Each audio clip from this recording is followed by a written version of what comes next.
Did I hear that right, that your husband is a YC founder as well? Did I read that somewhere? That is right. We were the first ever couple to do Y Combinator together, but for 2 different companies in the history of YC. Wow, Yeah, that's pretty wild. it's pretty cool. Yeah. How was that? Weird and interesting. So the way that this happened was that I had applied with the idea for Finny with my 2 co-founders. I got in, and around the same time, he was thinking of leaving his first company and starting a second. And so I think me getting in and moving to San Francisco sped up his timeline. And so then he applied. I was like, "Well, you're not going to SF without me." So then he got in, and we specifically did the batch and the program without telling anyone there that we were at that point we were engaged. We weren't married yet. And then well, I just didn't want anything You weird. We were decided just to know each other? Is I'm well, actually confused. we just, we were all a bunch of friends hanging out. Like, I don't think we were ever explicit about like we weren't holding hands in like the office hours or anything like that, right? But it's funny because throughout the 3 months program, people started realizing it. Like our friends obviously found new, and then uh, kind of the word was spreading. It was like the inter like cohort gossip. Then the last few weeks, some of the group partners up to me, and we're like, we know the secret." And it turned out that they had found our wedding registry online, and so that confirmed Oh, wow. the secret. It was all in fun. Yeah. Expose. Yeah, I wonder, I mean, there were examples of married couples doing startups, right? I think GetAround, was that a married couple, if I remember correctly? And then There's there a must there's a be instances of go ahead. yeah. No, go ahead, sorry. I'm just saying there must be instances of dating happening because of YC, right? You're, like, in such an intense, like, zone. I can imagine that happening too.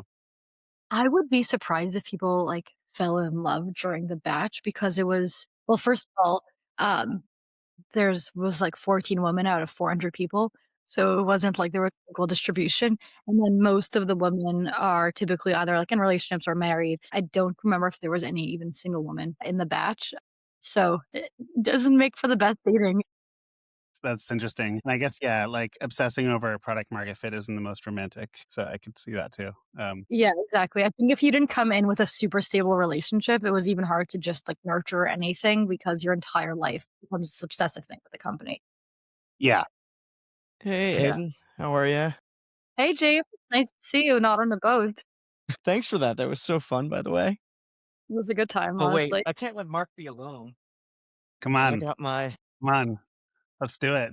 It'll ruin my hair, but I'll do it too then. I mean, it ruined my hair.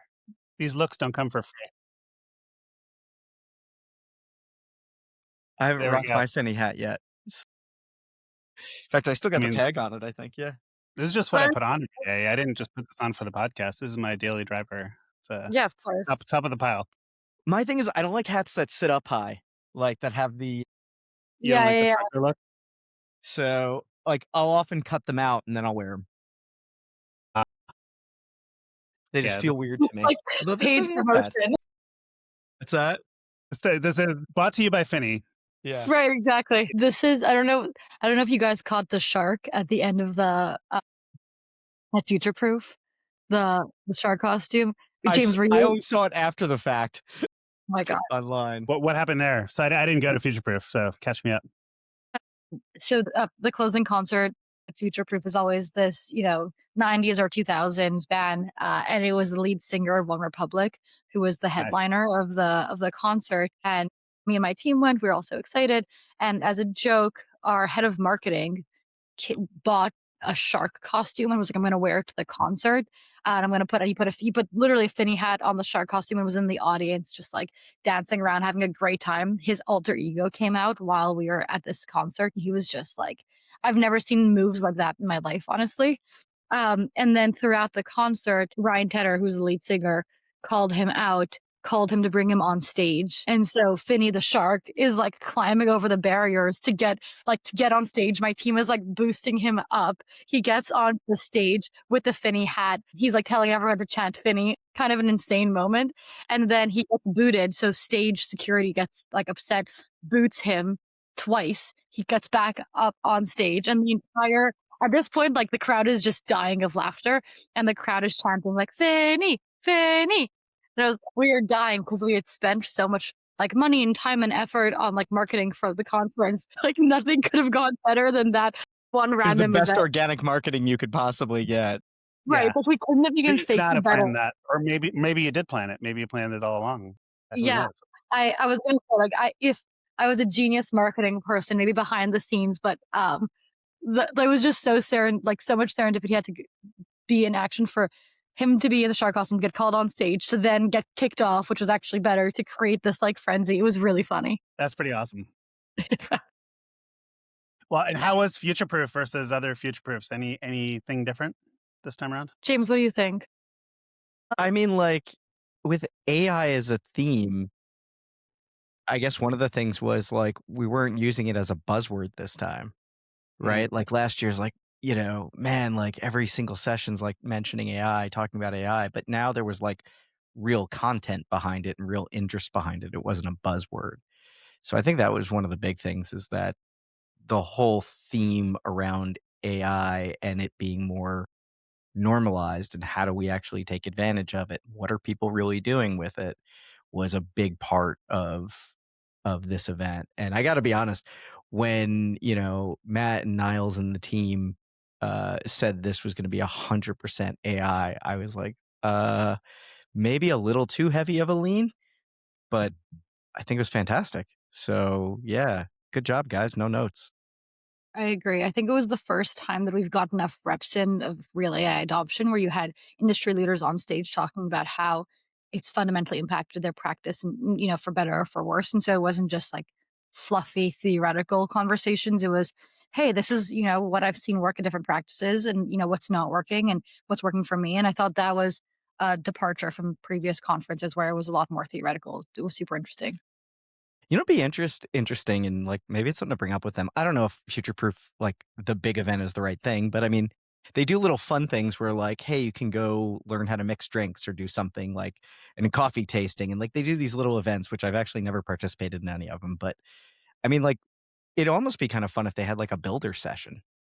Like, if they grabbed a small group of people and, like, let them go build something, right? Build Like a your own AI hackathon? agent, go do something like a little hands-on, because all of it is demos and, listening to people speak. None of it's really doing. Like a hackathon almost? Yeah. Yeah, like a little hackathon or, Is then people would build their own software and wouldn't buy wealth tech anymore, and then all the sponsors would disappear. Yeah, I I don't can see see. that as a real concern, Mark. Yep, yep. Still make people think it's hard to build software. That's the premise of our entire industry.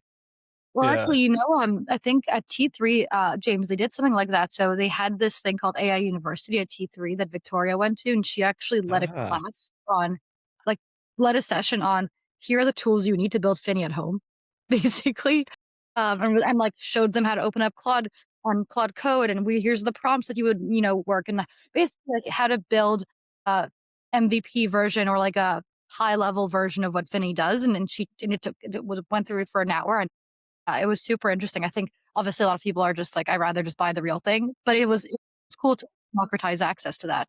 That's kinda what I wanted to ask, like, because, like, to Mark's point, it's like, well, if we showed everybody how to build it, they'd build their own, and, like, I don't see that as a real concern, like, what are your thoughts on building your own tech? I Like, an advisor who's tech savvy and says, "I wanna build some of my own stuff," like, what are your thoughts on that?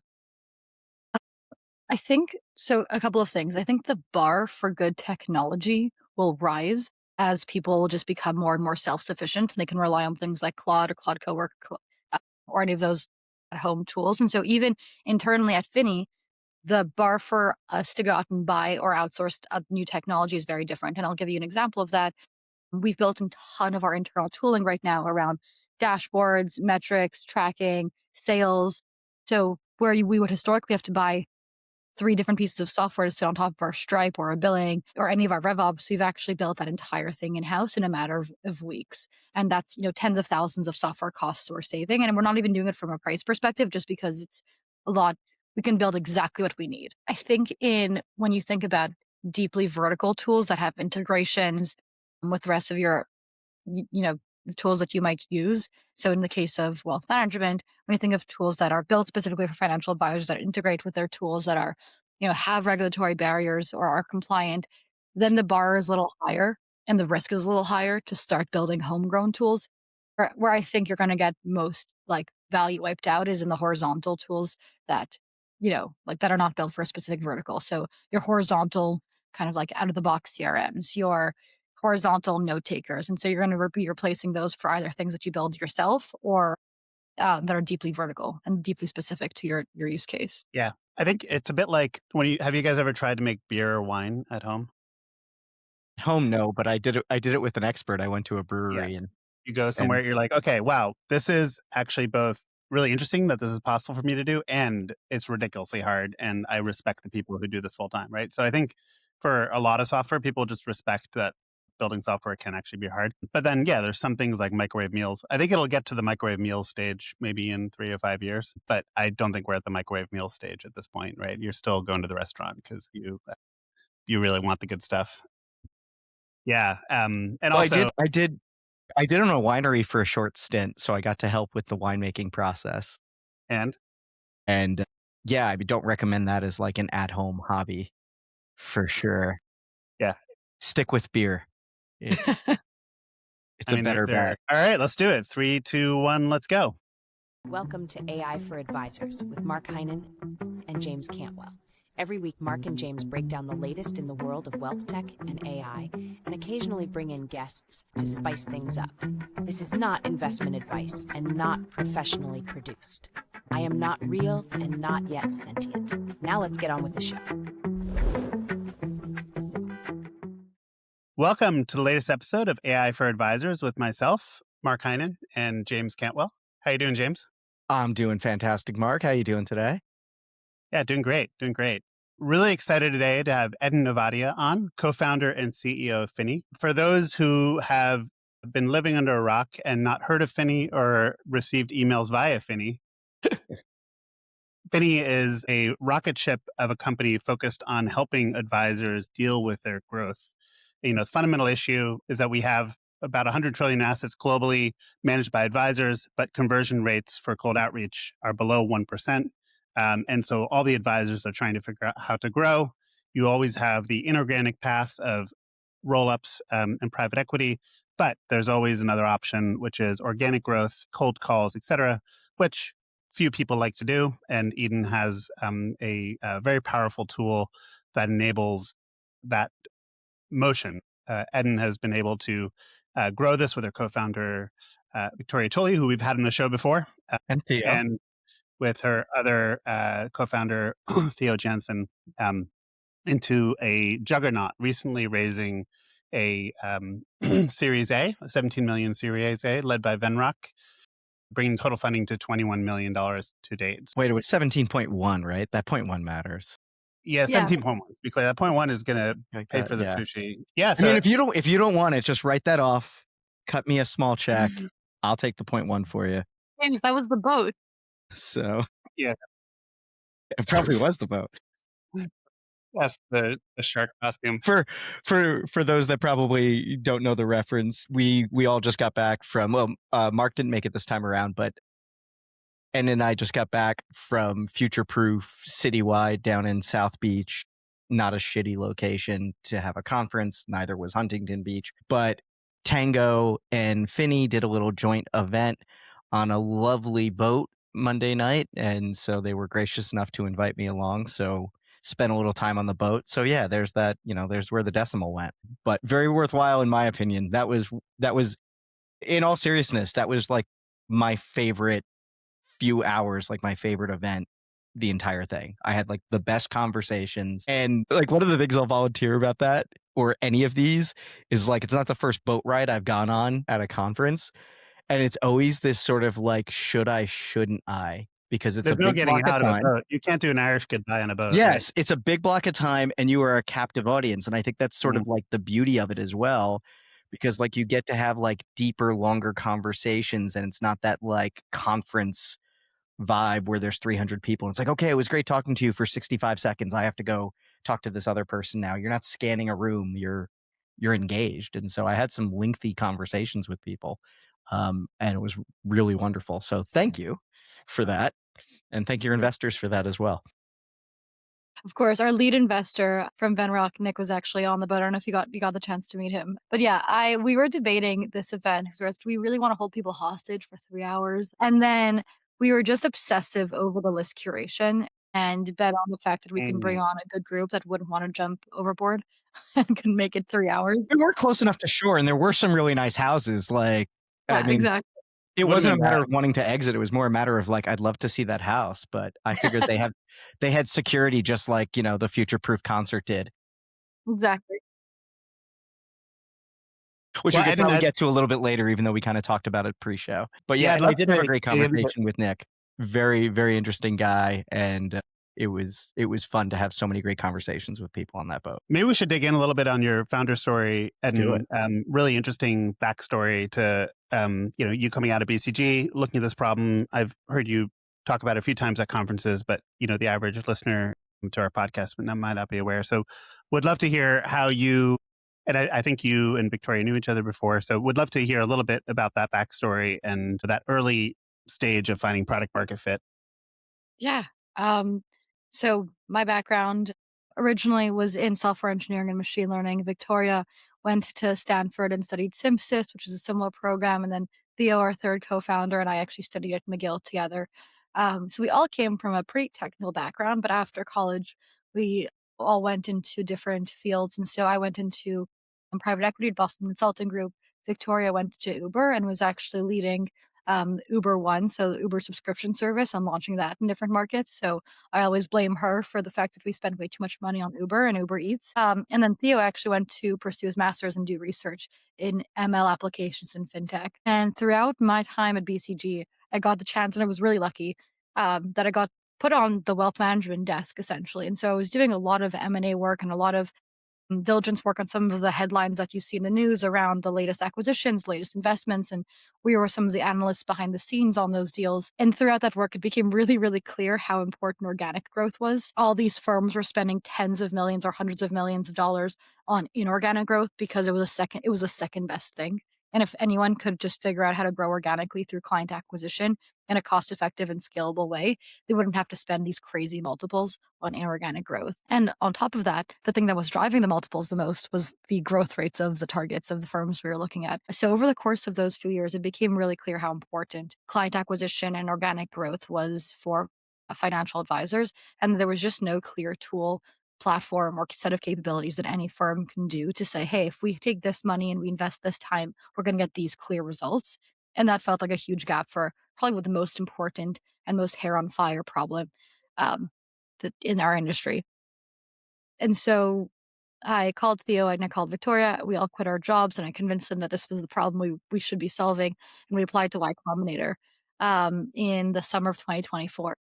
I was just telling Mark earlier that at the same time I actually convinced my husband to apply to Y Combinator, and so for a different company. And so we both did Y Combinator at the same time for two different companies and moved out to San Francisco for a few months. That's pretty awesome.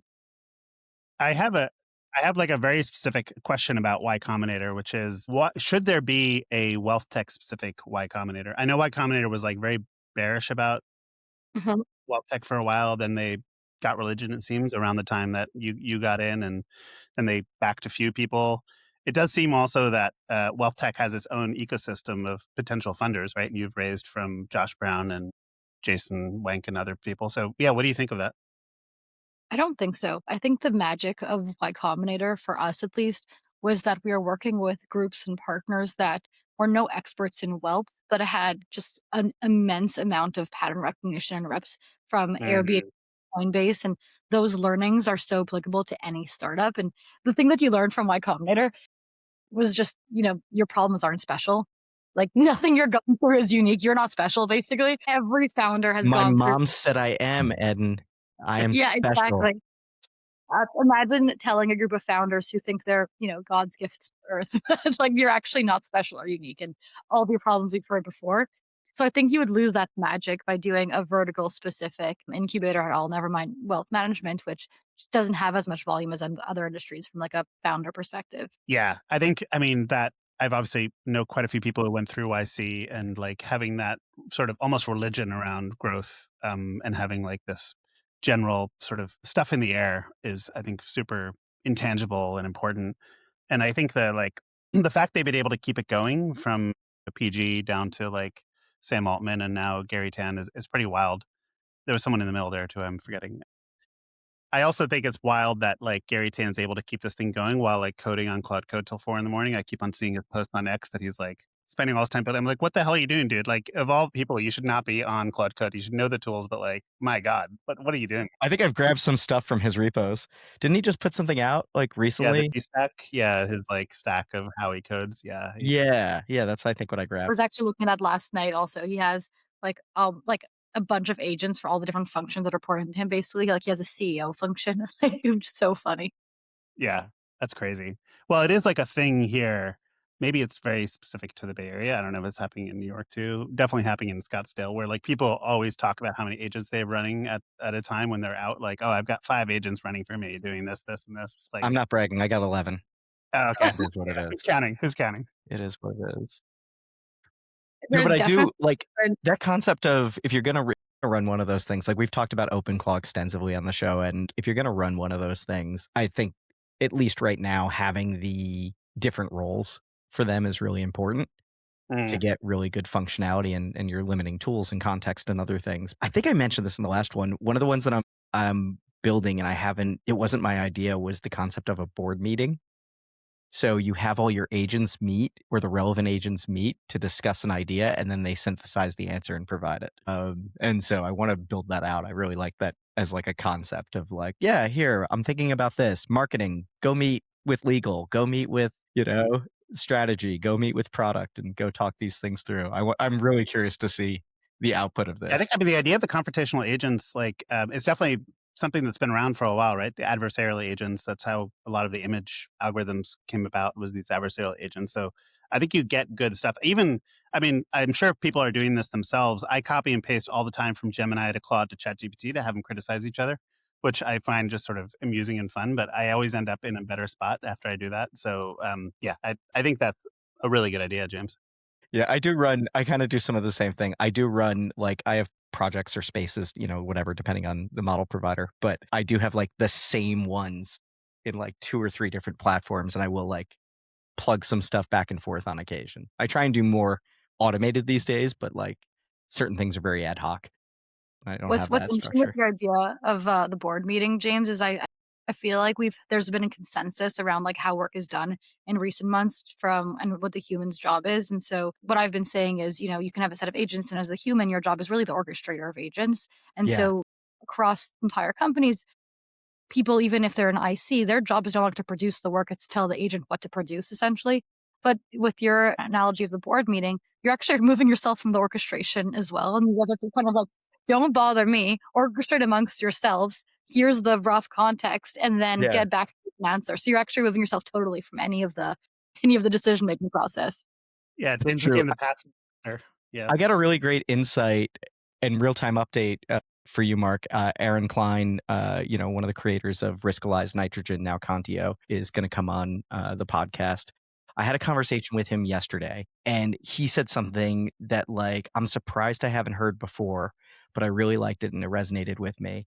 He's like working with the developers on this one. He said, like, with Contio, it's a smaller development team than he ever would have used, right? A smaller team, period, than he ever would have used. And it also meant a smaller raise than he ever would have done. But the most interesting thing that he said, and I'm probably going to butcher the quote, but it was something to the effect of, I had to transition the developers from your job is here to write code to your job is to build the machine that builds Contio.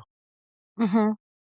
And I was like, that's really interesting. And that's actually very true with like how development is working now. You're not writing the individual lines of code. You're trying to figure out the framework and the machine that will go write it for you. And then you have your other processes in terms of QA and whatever else, right? That still, I think, varies quite a bit. I think the role of taste plays a huge part in hiring engineers now because to your point, anyone can build. So making sure they're building the right thing which I think AI has not been able to develop. Like AI does not have taste. And the thing that AI is actually quite bad at is anything in the creative realm. So generating creative copy or coming up with like creative ideas, it's just not great at doing that yet. And I think it hasn't developed a sense of taste. Which is kind of hard to develop. That's an entire kind of like existential question. But then hiring like that role of having the right engineers who align not only the product vision and like technical specifications, but also what it should feel like, what the user experience should be, what it should look like. It just becomes so much more important because you can hire 10 engineers, give them the same product specs, and you'll have 10 different products come out of it, depending on, who they are. And that variability is really interesting. Yeah, and I think you're right. It's the user experience, like, if you I mean, look, there's better prompting, there's better context, there's better frameworks that will deliver superior results, but at the end of the day, like, I think you're right.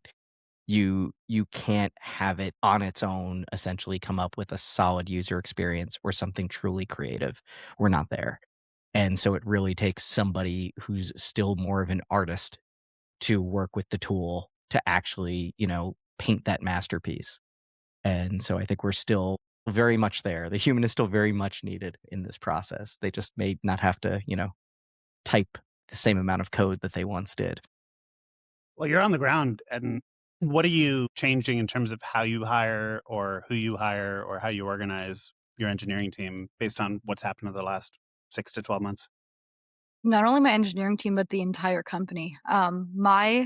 I'll give you guys the story. My head of biz ops, who historically has only done finance, so think of traditional finance background, Goldman Sachs, and then investing, is building full time internal tooling right now on Claude Code. He's never written a line of code before, and he's taught himself how to code and how to deploy agents internally with using our internal infrastructure. And he's actually coded versions, like created agents for his own job and replaced himself 10 times over.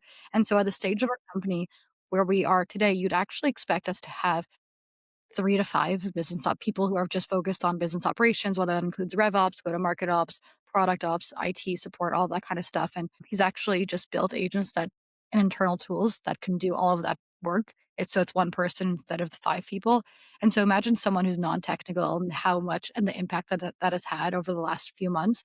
For an engineer, that's 10x. It's like and I don't think we've even started to comprehend the like impact that hiring one incredible engineer can have. We're at the tip of the iceberg right now. Just so my job, I think, as CEO is really taking a step back and trying to give our engineers as much space and time to focus on upskilling themselves because the opportunity cost right now of not doing that and just going heads down and trying to like force product out, I think is the wrong instinct. And then what about the, engineer straight out of university, graduate computer science, doesn't have a lot of business context, but knows how to, basically build and code. How do you think of those hires versus because obviously that person has a lot of business context, right? Yeah. It's interesting. We've struggled to hire new grads. I think Mhm. that's the reality of the situation. I don't know if any other startups are seeing more success, but hiring someone who's 5 to 10 years out of college who can then using these tools X or 100x themselves is just so much more worth it for us than hiring someone right out of college who we have to train and kind of like teach that to build up that intuition. Uh, Mm. haven't had much success at all hiring, and we don't really hire anyone who has less than 5 years of experience right now. Wow. Yeah. What Yeah. is I mean, like, general question, like, what does this mean? Like, these are the types of things that I think about sometimes, like, I hope you don't mind this categorization, but I think you're in there, you're a nerd along with us, right? Like, we get all excited about AI and this tech and what we can build. And, the way you just describe things is the way I would describe things. Like, it's amazing how you could get 10x or 100x, and you can sort of replace yourself and replace these other employees and use smaller teams. But the reality is, like, what does that mean to the job market? Like, what are we in for? What's kind of the dark side of this? I just think like what new grads are going to be the historical model of having new grads do manual repetitive tasks or kind of like haze them for the first few years to teach them how to work, but also build up their future workforce is just broken. I think it's like we're just gonna have to rethink that entire structure of kind of like hiring in a pyramid structure where you have a whole class of associates for like a tenth of the partners. And maybe that narrows more and it's more of like a linear or straight growth, but I don't know what the if I always think about if I was a parent who had kids in college, what would I tell them to study? Where I think I would go is definitely more into like liberal arts and more into like becoming an artist, not, in the literal sense of like creating paintings, but like an artist with your brain and a creative thinker. Uh, that I think is not good. Like that is those types of creative thinkers who are like thinking deeply, are super intellectual, are intellectually curious. That's going to have a place in this new world. I'm Yeah. certain. Yeah, I think It's that and, such like, a business-minded tradespeople, right? Like, the trades aren't going anywhere really quickly, and those that can run their own successful businesses as a plumber, an electrician, HVAC, like, those sort of things, I think have some longevity as well. So I think, whether you're kind of traditional blue collar, white collar, whatever direction you wanna go, there's still some strong options. But yeah, I think your take on, like, the current dynamic is broken is probably pretty accurate in having to rethink it. And I would just say to anyone looking for a job or younger in their career, just hone your craft. Like when I was in college, my parents were just telling me to become a generalist. And so it was don't close any doors, like do as much as you can to keep all the doors open. So take science electives and do whatever you can so that your doors are open. And now I would actually say, like, no, don't hedge. Take a bet on what you want to do and become the expert in that. Take, hone your craft outside of your classes, do some research, take on extra projects, get those extracurriculars in one specific vertical theme craft so that by the time you graduate, you are by far the expert in that topic or mm, thing, mhm. and then you become 10x more valuable.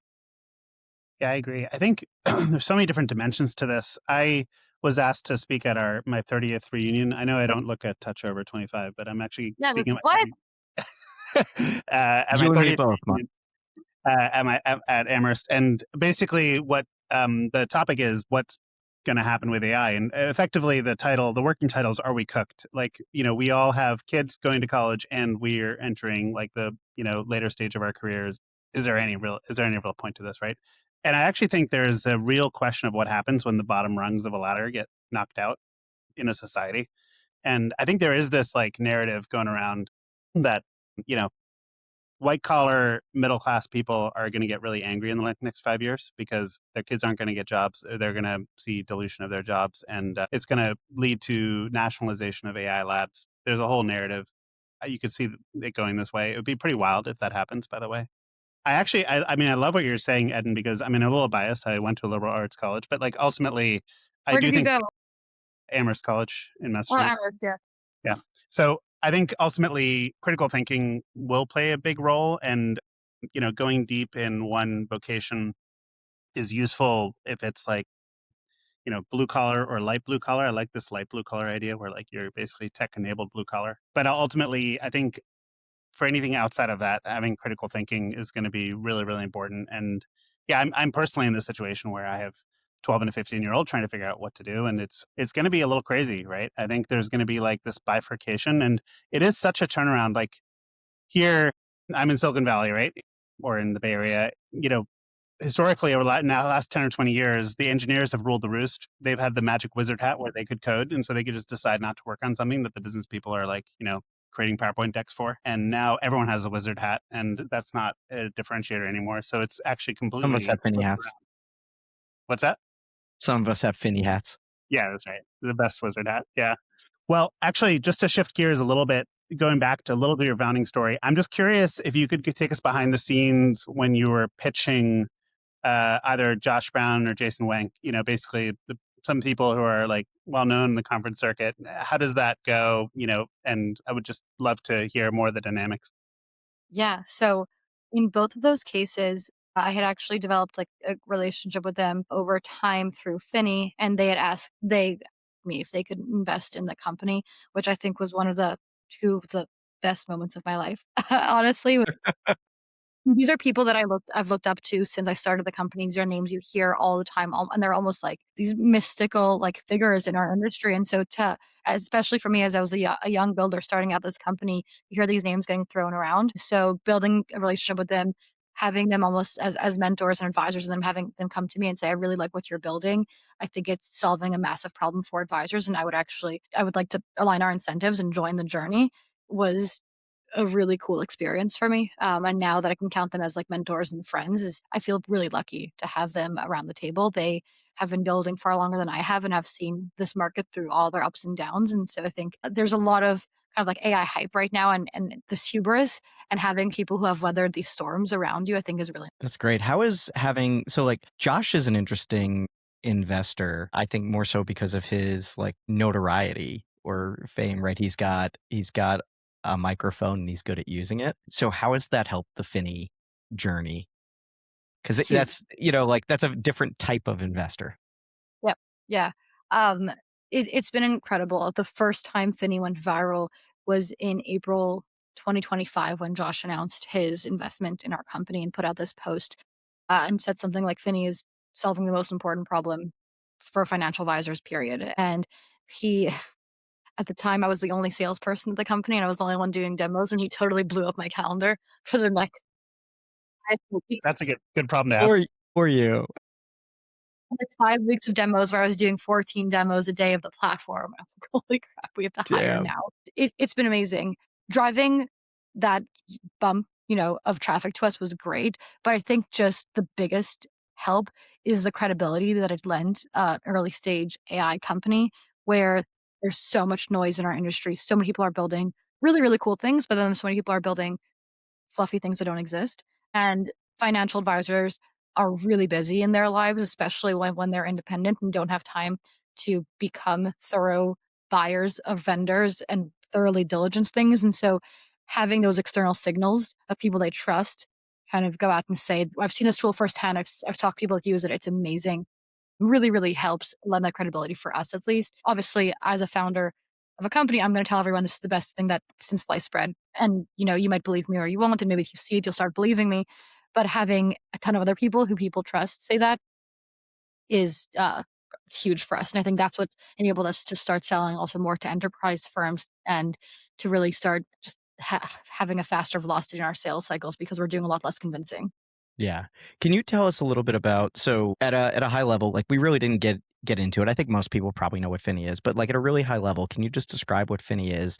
And then I'd love to drill down into the F score and why that's a bit of a differentiator for Finny. Yeah. So at a high level, Finney's goal is to be the growth engine for financial advisors. That's super fluffy. And, what does that actually mean?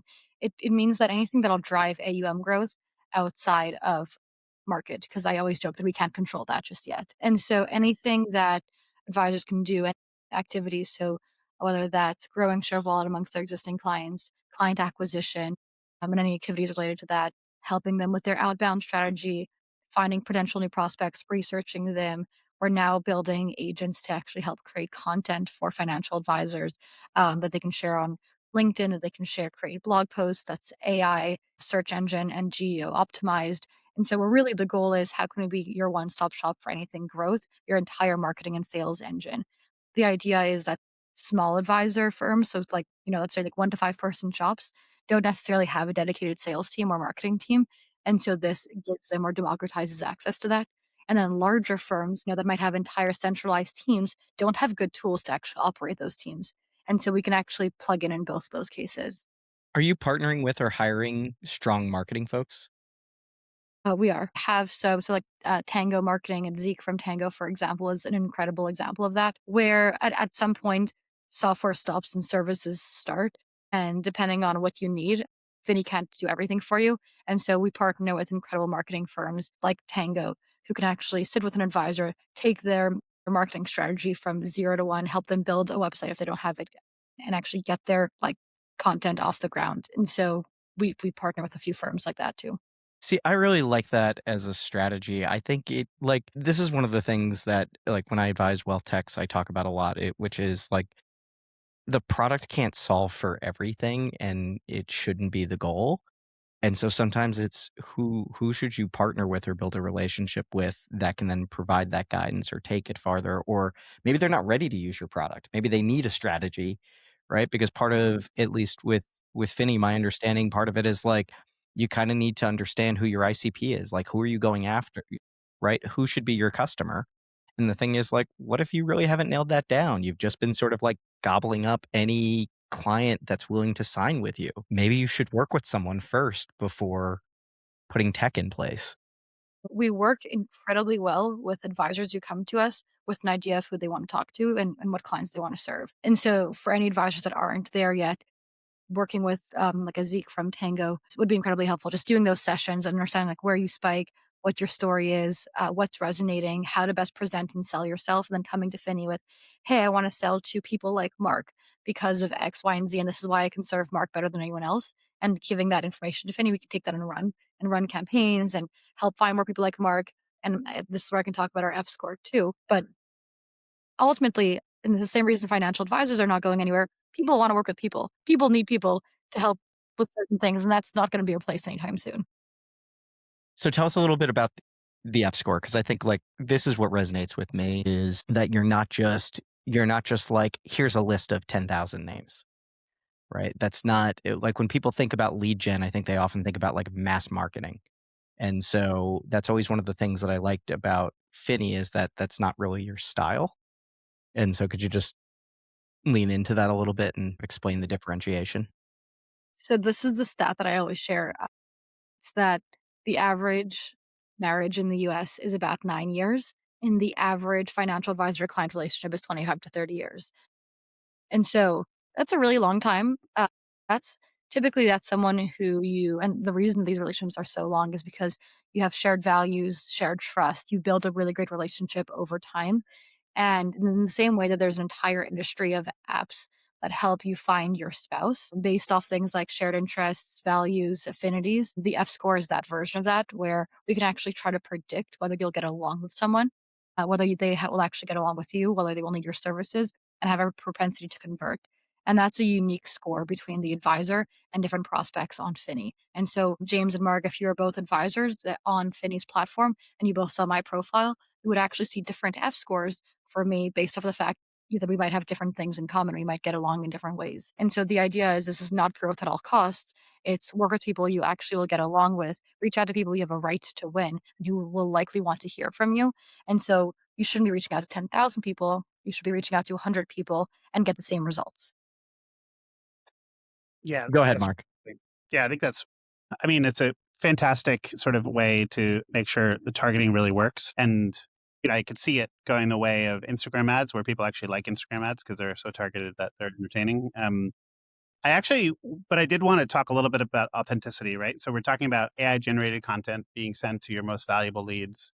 And we are in an era where people are a little bit allergic to slop and concerned about you know, getting emails generated by AI, aided by AI. I've personally had my hand slapped by people close to me for generating emails that were supported by AI. And so there's a bit of a question here about authenticity, like how and maybe up leveling from Finny as a product, because I appreciate it's top of the funnel. Maybe it's okay for top of the funnel, but like, how do you think of authenticity with AI generated tools in business communication in general? Is this in the next 5 to 10 years? Are most emails going to be AI assisted and we should just get used to this? Is that a problem? Should there be like an organic label like this email was created without any AI? How do we think more on like for us as a society? How do we think of this? I think that emails are a means to an end, and the end is FaceTime with these people Hmm. or answering a question. But ultimately, all my emails that I get are let's actually book a time and get to a meeting, or let's like answer a couple of questions. And in both cases, I'd rather AI optimize both of those flows. And so we get to that out quicker and in a more efficient way. I think that AI will enable more authenticity and relationship building because it'll abstract away the need for those like, low level, low value interactions. In the world of prospecting and client acquisition, I think it's a little bit different because you don't actually have that trust or that relationship yet. And so it is really important that the message is personalized, that it's right, that it's not AI slop. And that's really our entire mission at Finny. I love that question because the answer is or our idea is the reason you wouldn't just use some chat GPT thing to write all your emails and prospecting is because it's missing that level of context on you, on your industry, on the prospect, and you will end up with AI slop. And the only thing that differentiates good content from bad content is the amount of context that you give the AI. And the best analogy I have for this is if you were to hire a marketing associate and give them no training. And on day one, just tell them to run your marketing for you. It's probably going to be some generic messaging that isn't going to get your brand voice right. But if you spend 2 months training them and upskilling them and giving them all the context on your brand, on you, on your clients, how you serve them best, and learn and teaching them your voice, it'll actually write quite good content. And that's the biggest difference. Yeah. Yeah, the context is super important. Having a lot of context is critical. I find it, we mentioned OpenClaw before, and I've been spending a lot of time on it. So I'll mention one crazy thing about OpenClaw is by default, it responds once you connect WhatsApp or iMessage, it by default responds to people automatically. And so I had this crazy situation where it was having a conversation with my wife and I wasn't even aware of it. And of course she saw right away that this was AI, and so she was just having fun going through it. And Feels like a liability. seems like a bit of a liability, right? Yeah. So I obviously, don't right? like that. So I have an AI employee and called Woodhouse. I named after an Archer character. And Mark was emailing Woodhouse the other day, but Woodhouse doesn't automatically respond, only drafts things. And so my wife the other day, because Woodhouse also manages some personal stuff for me, my wife's like, well, how do I message Woodhouse? And I was like, oh, you don't.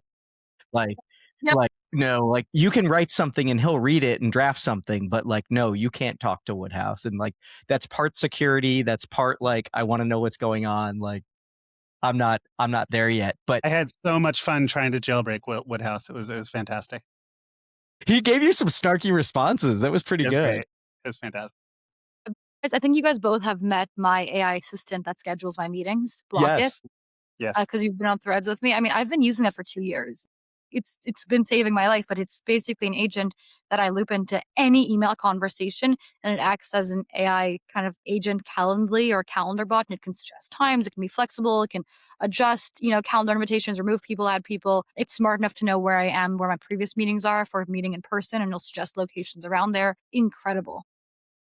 Well, now, did you build that or is that a purchase product? That's a purchase product. It's actually a friend of mine's company. They just raised their What's the name of it? series. Give a quick plug. Plug to Block It. Blockit. Block It. Yeah. It was It's very smooth. incredible. Yeah, Yeah. It it was really was good. nice. It did work well. I mean, like, I wouldn't say Woodhouse does like maybe everything. Like he hasn't, I don't think I've asked him to recommend like local places to go or that sort of Yeah. thing. But he does schedule meetings for me and like I drop voice notes and stuff and be like, hey, can you just send that's actually one thing he does do autonomously. Like I don't it doesn't require anything. So if I'm like, hey, just schedule a meeting with Zeke next Thursday, it just does it. Right. And I can say like include a Zoom or a Teams or it's in person, whatever. And like he just takes care of it. So that's kind of nice. But I kind of want to go back to like the authenticity piece because I think that was interesting. And we might have started to talk about this on like the last podcast episode. But one of the things that I've been sort of experimenting with is Mark saw this is like, well, what if we make it crystal clear that like I didn't write this email? It's not from me. Right? Like we don't and like I keep using real life analogies with this. Nobody faults you for having like an executive assistant and the executive assistant writes an email on your behalf like James enjoyed meeting with you today, it was great, he would love to have a follow-up, blah blah blah blah blah. Nobody really kind of like says like that's not authentic. And so the thing is like, well, use it in the same capacity. Like don't use it to fake yourself, use it to like move the relationship forward, to schedule that next meeting, to take care of that, because I don't think email is where you build a relationship anyway. So I mean, maybe it's different like for Finny and like and to Mark's point, like top of the funnel. So it's kind of like a starting point. But when you have an existing relationship that you're trying to move forward, it's usually just, you know, schedule the next meeting. I said I would deliver something to you. Here it is. That's not really where like that's strengthened. And there's probably some edge cases or in the advisory world, some things I'm not thinking about. But Yeah. I think that's right. Like people rather more accurate, faster responses than a human, right? Like then just have yeah, then just and that's what you can promise your clients in the financial advisory world is I can get your answers faster, I can be more accurate, and I can also allocate time for the really, really important things that you need my face time for in a better way because I have this all this free time. And so like you're actually just serving your clients in a much better way. But and then you bring up a good point, which is what if we just disclosed when it was AI assisted or AI drafted? Like Yeah. why is I think there it's like a super clever. stigma against it? I think it's super clever. I mean, I think ultimately it just breaks down that authenticity problem into like, hey, this is logistically something that's happening on the side.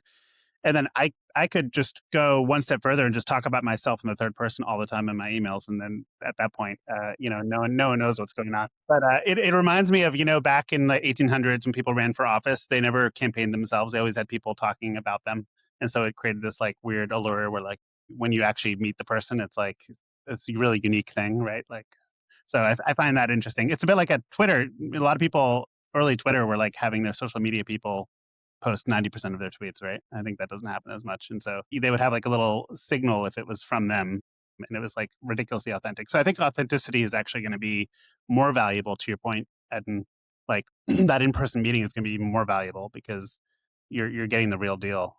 So I think that's going to be really critical. I did want to actually ask, you're at 15 people now, is that right? We're actually Or at is it more? 30. 30. Oh, just in the last week. That's amazing.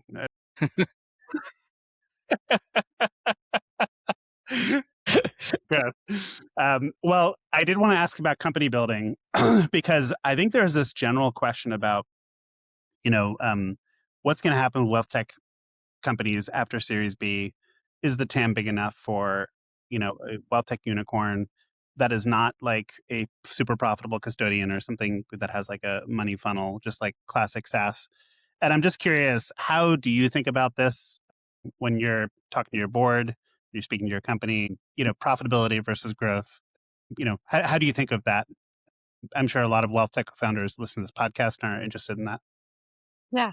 Um, I think it's the relationship to profitability is different than it's ever been before because it's so much more achievable as costs of building technology and headcount have just decreased. And so it's a very real goal to become profitable and then have, you know, entire control over what future fundraising rounds look like and future growth of the company. When it comes to wealth tech specifically in TAM, I think that the general TAM is going to increase. So my whole thesis on this is there's been a lot of essays, but on this topic, software TAM is going to start increasing to actually become like service TAM. And our entire industry in wealth management is massive amount of services. And so when you think about every um, Michael Kitces has reported that I think it's around like 3 to 5% of financial advisory revenue is to marketing, including marketing services. It also includes soft dollar spend, which actually right now is about 71% of financial advisor marketing spend is soft dollar spend, which is time from them or someone on their team. I think you're just going to have a massive shift from soft dollar spend of like people's own time to these hard dollar costs of, software is masquerading as services. And so I think there'll be a massive TAM increase as the capabilities of software grow beyond what traditional software needs. Instead of having people manage the software, you're having to start having some of these softwares manage the people and can have a way higher ratio of software to service people. So that's not something that we're super concerned about. I think obviously if you're an AI note taker and you're going up against 100 others that are incredibly well funded, there's some like competitive risk there. And it reminds me of the Betterment Wealth Fund kind of like fight to the death. That's just not in the space that we're in right now. So thankfully, it's not it's not as top of mind. That's really interesting. So, not an increase in number of potential clients, but an increase of revenue per client because people will end up being smaller and actually outsourcing more, if I understand correctly, because the software enabled services are going to be more powerful. Yep, Yeah, exactly. When you think about their software spend as a percentage of revenue versus their service spend, their headcount spend, I think that's where you're going to start shifting. interesting. What's your thoughts on how all of this impacts fees? Like, this is not a new topic by any means, but, the topic of fee compression and, has been around for a while for various reasons, but AI puts its own spin on this and pressure. So what are your thoughts on, will advisor fees come down? Will the service change? What are you thinking around that?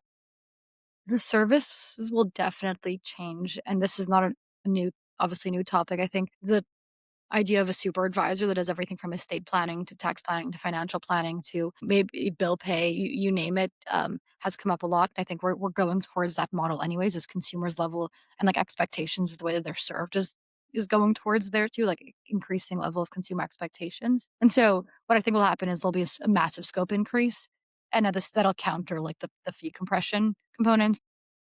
If I had to guess, Net net. it'll stabilize that, it'll net net. Obviously, I don't have a crystal ball. It's so hard to predict, but it's kind of stabilized over the last 10, 15 years, right? Like people have been talking about fee compression, but we with robo advisors and as people were outsourcing investment management, but it hasn't really happened yet. And so I'm inclined to say that we're just going to follow this pattern. I tend to agree. I mean, I'm working with a number of breakaways and startups, and pretty much all of them are modeling themselves after like a multifamily office, even if they're not calling themselves one or catering to that quite, you know, that level of ultra high net worth. But they're wanting to provide a broad array of services, and that being kind of one of their competitive advantages is that, hey, you can come to us with, let's say, 1 million in investable assets, and we can actually provide this really broad array of services for you, and at the same traditional price point that you would pay a different advisor. And so, it used to be about, it used to be about alpha, it used to be about your investment strategy. And I think the messaging is really changing. And I've only spoken with a handful of advisors, I'd say in the past 2 years, who ever said that their like investment strategy is like their competitive advantage. And to be honest, I kind of asked them to prove it. And I really doubt the numbers are going to hold out the way they think they will. I think it's going to change, and also we are going to have some people building actual AI based financial advisors on the show, which is I know something people have been talking about possibly happening, possibly not happening. So that's going to be really interesting. Interesting to see what happens there. So I do think we're running out of time, but I really appreciate Ed and you coming on, telling your story. This has been really fun, and really looking forward to seeing what you build next. Yeah, I I feel like appreciate. sorry, Ed. I was gonna say I feel like we need to do the like overhyped, underhyped. Like that's become a staple. Even if we keep it short. And Most what do you think overhyped is and underhyped. Yeah, I mean, I'm yeah. sensitive to your time, Ed, and so I don't know if you have to run off something, but we Well, often do overhyped, underhyped, most overhyped, underhyped AI technology. okay, we can do it in 1 minute quickly. Yeah. Okay, cool. So yeah, what is, in your opinion, the most overhyped or and underhyped like technology out there right now for AI or product? So interesting. Overhyped MCPs. I Hmm. think they're the topic du jour right now, and super trendy. And a lot of firms are asking us to build an MCP. What do we think about MCPs? Without, I think, fully understanding what they are, and the underlying technology of memory and LLMs are changing so quickly that I'm not sold on MCPs necessarily just yet as the right thing to build and invest in. So I'd say over overhyped there, underhyped. I don't know, that's a good one. What do you guys think for underhyped? And maybe I can tell you if I agree or not. My take is local AI. I think right now 95% to 99% of AI is running in the cloud, but a lot of sensitive data that still will, and the hardware is catching up and the tools are catching up. So that's my personal take. I like that one. I think on device, yeah, on device local Yeah, that's right. Yep. is where we're Yeah, going. I think that's right. Or even just these like smaller language models that have more context on you, just are more like personal language models. The idea of having all of your own context kind of in an easily portable way that you can kind of Mm. give it and switch it to different LLMs or models depending on which one's Like performing. a knapsack, for example. Exactly. Some portable context, about yourself. I've started to see some of those come out or have people started coding and creating their own, but I think it's pretty clever. That's That is very very cool. clever. Oh, I like that idea. All right. Well, Thank you thank very you so much. much, Eden. Appreciate you coming on the show. Really looking forward to seeing the rest of the journey with Finny. I just realized we've now had two Finny co-founders on the show We because got to catch them Victoria's on all. as Yeah. well. We Yeah, got to do more of this where you have a multiple co-founders on. That'd be awesome. I love it. Theo, I can speak for Theo, but he would love to go deep with all things AI and the future of AI with you guys on one of your future shows. I I love it. I welcome a conversation with Theo on or off air. He's like kind of like our genius savant. Like he will love this. Very cool. Well, Cool. thank you, and have a great rest of your week. Thank you so much, guys. Thanks so much, Eden. Take care. Bye.